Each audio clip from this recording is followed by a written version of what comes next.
పంట పెట్టుబడి సహాయానికి ఎకరానికి 12,000 రూపాయలు, ప్రతి 6 నెలలకు ఒకసారి ఎకరాకి 6,000 రూపాయలు అయితే ప్రభుత్వం ఇదివరకు రైతుల ఖాతాలో జమ చేయడం అయితే జరిగింది. ఈ రైతు భరోసా అమౌంట్ ఎప్పుడు వేస్తారని చాలా మంది రైతులు చాలా రోజుల నుంచి అయితే ఎదురు చూస్తున్నారు. అయితే ఈ తెలంగాణ రాష్ట్రంలో మున్సిపల్ ఎన్నికల కోడ్ రావడంతో ఈ ఫిబ్రవరిలో కూడా రైతు బంధు వేస్తారని తెలియడం అయితే లేదు.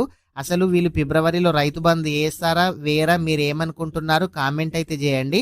మార్చిలో కూడా రైతు బంధు కనుక ఇవ్వకపోతే ఆర్థిక సంవత్సరం ముగిసిపోతుంది కాబట్టి ఈ రైతు బంధు ఇచ్చే అవకాశం అయితే లేదు. మార్చిలోపు ఈ రైతు భరోసా ఇవ్వాలి. ఒకవేళ మార్చిలోపు ఇవ్వకుంటే ఈ రైతు భరోసా ఇంకొక సంవత్సరంది కూడా వీళ్ళైతే మిస్ చేసినట్లయితే అవుతుంది. ఈ ఎకరానికి 6,000 రూపాయలు పంట పండించే పొలానికి మాత్రమే రైతు భరోసా వేస్తామని చెప్పారు. ఈ రైతు భరోసా ఎవరికి కూడా ఇయ్యలేదు. ఈ రైతు భరోసా వేశారా వేయలేరా అని చాలా మంది కూడా కన్ఫ్యూజ్ అయితే అవుతున్నారు. ఈ రైతు భరోసా అమౌంట్ రైతుల ఖాతాలో జమ కావడం అయితే లేదు. ఈ రైతు భరోసా అమౌంట్ ఎప్పుడు పడుతుంది కూడా తెలియగానే కూడా మన ఛానల్లో వీడియో చేయడం అయితే జరుగుతుంది. ఫ్రెండ్స్, ప్రతి ఒక్కరు కూడా వీడియోని అయితే లైక్ చేయండి. ఇలాంటి ఇన్ఫర్మేషన్ మిస్ కావద్దనుకుంటే మన ఛానల్ని సబ్స్క్రైబ్ చేయండి. Thank you friends.